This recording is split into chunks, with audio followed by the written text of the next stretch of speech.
d'où ça nous vient, cette histoire de culte de la performance. Il faut peut-être bien définir la performance, peut-être déjà, pour être bien clair. Parce que la performance, initialement, c'est l'art de bien faire. Donc c'est plutôt une valeur morale. Mais au fur et à mesure du temps, le contrôleur de gestion est passé par là et c'est devenu la somme de l'efficacité et de l'efficience. Efficacité, atteindre son objectif, efficience, avec le moins de moyens possible. Et donc la performance, maintenant, bien faire, c'est être efficace et efficient. Et ça, c'est quand même assez terrible parce que bien faire, ça veut dire qu'on ressemble à une machine. Une machine, ce qu'on lui demande, c'est d'être performante. Et donc là, il y a un vrai problème culturel, c'est que maintenant notre modèle, c'est une machine. C'est une machine. Et donc là, il faut absolument dérailler de ça. Alors, il y a plein de critiques qu'on peut faire de la performance. D'ailleurs, peut-être que je peux les donner dans la foulée. La performance, donc la première chose, c'est que quand on veut avoir des processus qui sont efficaces et efficients, ça pousse à la pensée réductionniste.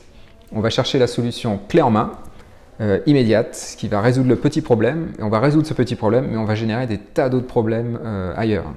Alors il y a plein d'exemples, mais par exemple, peut-être pas trop que j'épilogue, parce que sinon on ne va pas avoir le temps, mais on peut très bien imaginer, en fait c'est ce qu'on appelle la maladaptation en socio-écologie, c'est ce qu'on pense s'adapter et en fait on aggrave le problème.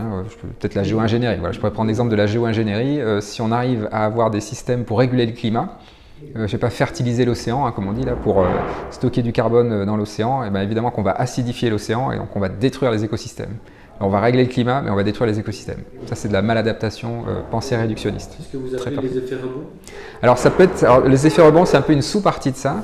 Les effets rebonds, c'est très souvent quand on cherche l'efficience, notamment l'efficience énergétique. Et donc, c'est l'exemple typique, c'est l'avion. On va rendre les avions plus sobres. Donc, on va réduire la quantité de kérosène consommée dans les avions. Et donc, on va penser faire de l'écologie en faisant ça.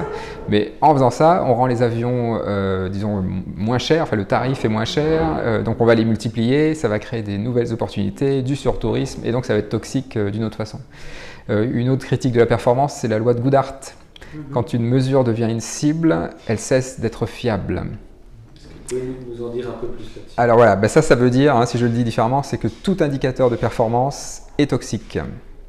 Et qu'à partir du moment où on met un indicateur de performance quelque part, ça nous pousse, toujours pareil, à la pensée réductionniste et donc à voir le monde seulement sous cet indicateur et on oublie tout le reste. Donc l'exemple typique, c'est les notes à l'école, par exemple, ou à l'université. Si on met des notes pour mesurer, pour évaluer la performance des élèves, les élèves vont essayer de faire la meilleure performance et en fait, ils vont bachoter avant l'examen, passer l'examen et ils n'auront rien appris. C'est pas comme ça qu'on apprend finalement. Et après, il y a plein d'autres exemples comme ça, mais c'est le sport de compétition. On va se doper pour passer la barre. À chaque fois, c'est contre-productif. Et puis évidemment, la dernière critique de la performance, c'est une équation en 3 mots. Quand on met l'accent sur la performance, c'est toujours une performance relative.